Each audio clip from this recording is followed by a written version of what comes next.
Hi, I'm Mark Sermon, the Executive Director of Mozilla, and I want to tell you a little bit about the story of Mozilla and about Firefox, and also the ideas behind what we do.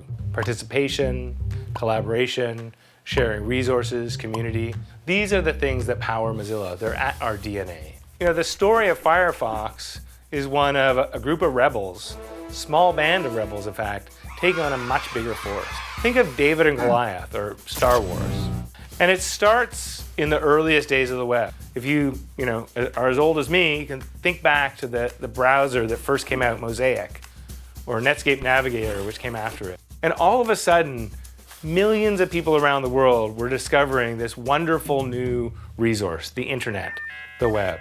Now, of course, it doesn't take long for big companies, and in this case, Microsoft, to take notice of the web. And they build Internet Explorer, which is not a bad thing as a competitor to the other browsers. Competition is good. We believe in competition. But the problem is Microsoft uses Windows to turn Internet Explorer very quickly into a monopoly. Almost 100% of web browsers by the late 90s were Internet Explorer. And what that meant was that Microsoft took control over the programming languages of the web, was trying to take the web in its own direction. Luckily, a set of people said, this is not how it should be. The web should remain a public resource that belongs to all of us. The building blocks of the web should be something that are owned in common and not owned by one company. This is one of the key principles behind working open. Sharing decision-making, inviting others into the process. And that spark of pushback against Microsoft was a spark of saying, let's do that. Let's build the web together.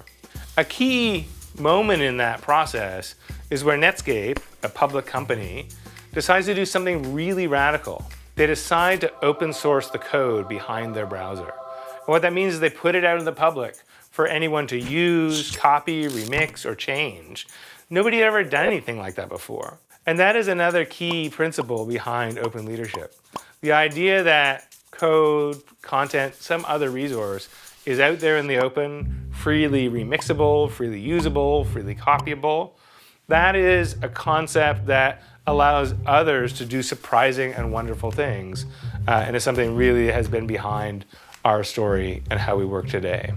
So with the code out there in the wild, people started to band together in even greater numbers. They call themselves Mozilla.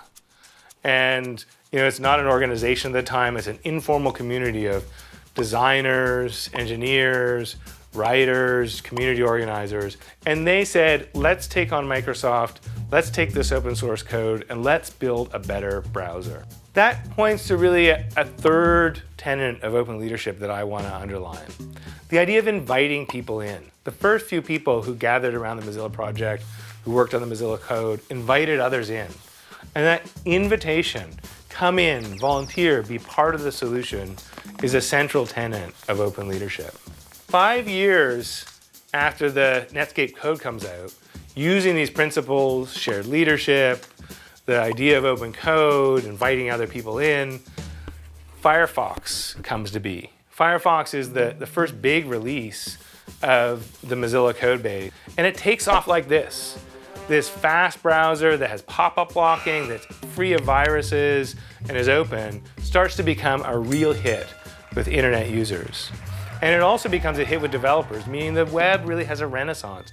New kinds of web pages emerge.